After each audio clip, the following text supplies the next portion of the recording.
दररोजच्या नाश्त्याला जर तुम्ही तेच पदार्थ खाऊन बोर झाला असलात ना, तर तो असा झटपट होणारा मेदूवडा बनवायचा. मग त्यासाठी काय करायचं माहिती का, कढई ठेवायची गॅसवर, त्याच्यामध्ये ना पाणी टाकायचं. तर पाणी इथे ना मी एका वाटीने माप केलंय, तर त्याने ना मी 2.5 वाट्या पाणी घेतले. पाणी टाकलं, त्याच्यामध्ये टाकलं चिली फ्लेक्स म्हणजे मिरच्याचं बी, चवीपुरतं मीठ टाकलं आणि कापून कोथिंबीर टाकली. आणि पाणी गरम झालं का मग त्याच वाटीने 1 वाटी आहे ना रवा टाकून दिलाय. आता थोडंसं मिक्स करून घ्यायचं पाणी आटेपर्यंत.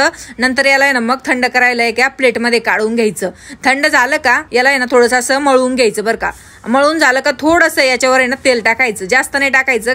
तेल पण नाही टाकलं तरी चालतंय, पण असे बनवताना आहे ना ते हाताला चिटकत येत, म्हणून थोडंसं असं तेल लावायचं, जास्त नाही. आणि आता आहे ना याचा छोटासा असा गोळा तोडून घ्यायचा बरं का. आणि हातावर आहे ना गोल गोल फिरी त्याला बोट लावून मेदूवड्याला कसा शेप असतो त्या प्रकारे शेप देऊन घ्यायचा. असा एकदम सोपं आहे बरं का.